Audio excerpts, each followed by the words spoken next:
મારે બહાર જાવ એને એમ રસ્તા પાડી દે મારી મૂળ બીક ખાવાની છે. પણ મેં હમણાં આપણે ઘરે બેઠા હતા ત્યારે વાત કરી હતી ને અત્યારે કરી દઉં કે તમે બોલ્યા નથી ને,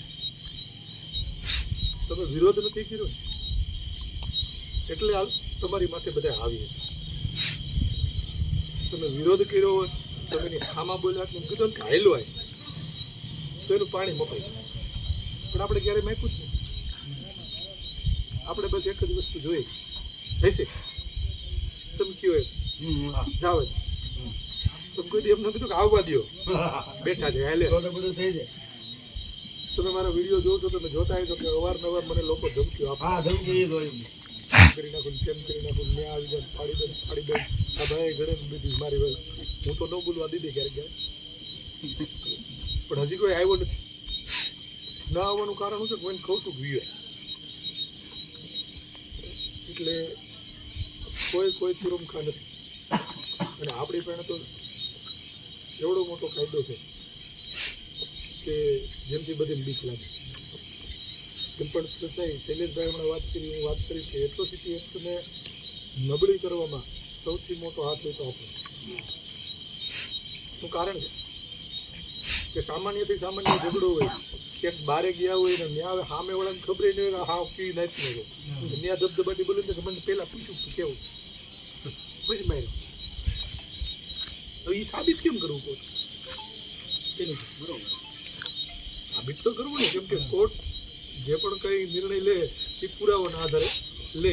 તો તમે પુરવાર કેવી રીતે કરો? આણે તમને પૂછ્યું બોલો હા પડવાનું મેં પૂછ્યું તો એટલે પૂછ્યું ના આવી શકે, પણ છતાંય આપણે ગોઠવી દઈએ.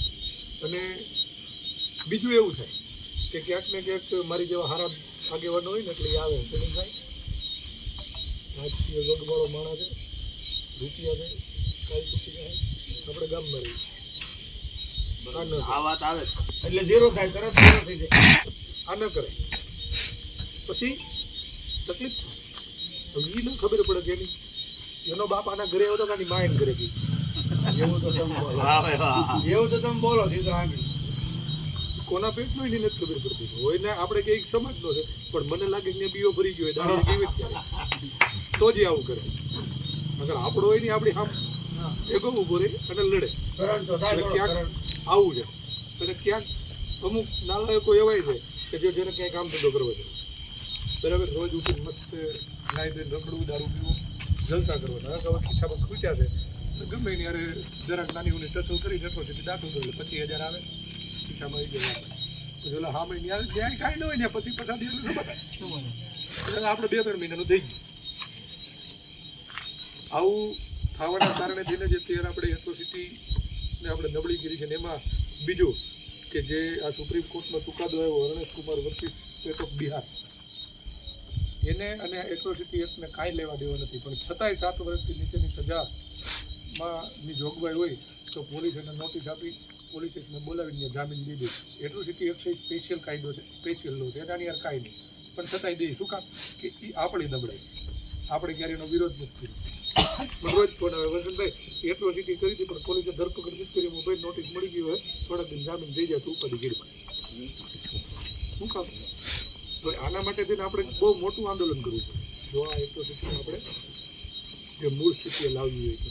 એ સમયે જ્યારે સરકારે પ્રયોગ કર્યો હતો અને એમાં થોડા ઘણા કાયદાઓનો ફેરફાર કર્યો ત્યારે લગભગ ભારત આખાના SC/ST લોકો રોડ ઉપર આવી ગયા અને પાછું જે તે સ્થિતિએ રાખી દીધી. તો આના માટે આપણે એ જ કરવું પડશે. પણ હવે શરૂઆત કોણ છે?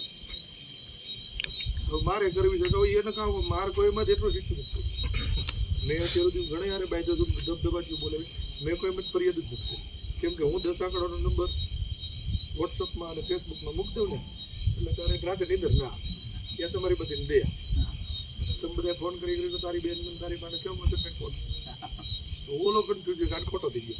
મને તો એક જ ફોન આવે પણ એ હજારો ફોનનો સામનો કરો એને બધાનો સામનો કરો એને 1000 ફોન આવે એ કંટાળી મોબાઈલ સ્વિચ ઓફ કરી સિમ બદલાવી નાખે. અને આવા મેં દાખલા જોયા છે. મેં હમણાં આપણે ઓલા ઘરે બેઠા હતા ત્યારે વાત કરી હતી અને અત્યારે કહું કે મને ગાળું ખાવાનો શોખ નથી. રોજ ઉઠીને મારે મારી મા બેન ખોતરાવવી એવો શોખ મન નથી.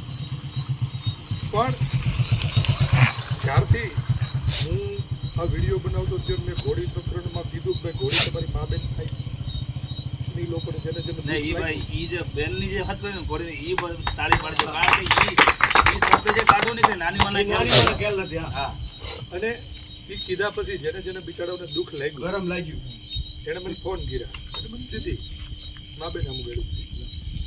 મેં હમણાં કીધું એમ કે હું બહાર પરનું પાણી પીને મોટો થયો છું, મને એટલી ગાડું આવડે કે નહીં, હાથ પેલી મરી ગયું ત્યાંથી ઊભી થાય અમારે પણ કારખાના જ ગાડું થાય.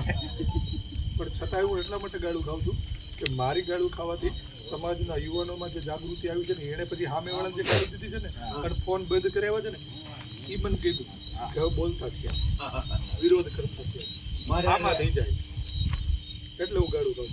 બાકી મને રોજ મારી મા બેન ખોતરાવાનું આ જરાય કહું. મને ઘણા કમેન્ટ કરતા એટલે રોજ ગાડું થાય મા બેન આમ ફોટો પડતો હું નથી પડતો નશીરમાં થઈ ગયો એટલા માટે કે મારા એકના ગાડું ખાવાથી એ 1000 લોકોની ગાડું ખાય છે, 1000 લોકો બોલતા થયા એટલે આ ગાડું મને બોલ્યું. અને બીજું સંગઠિત થવાની વાત કરીએ તો તમારા ગામની અંદર મને એક વસ્તુ બહુ ગમી કે તમે બધાએ બહુ વ્યવસ્થિત રીતે સંગઠિત થો અને રહેવું જ જોઈએ. સંગઠિત રહેવાનું કારણ મને એવું લાગે છે કે તમારે એક તો એ વ્યસનનો છે નહીં અને એ થાય નહીં એનું ખાસ ધ્યાન રાખજો, કેમ કે જો એ એકવાર એ દૂષણ કરી ગયું ને એટલે એ તમારે બધું પાડી દે.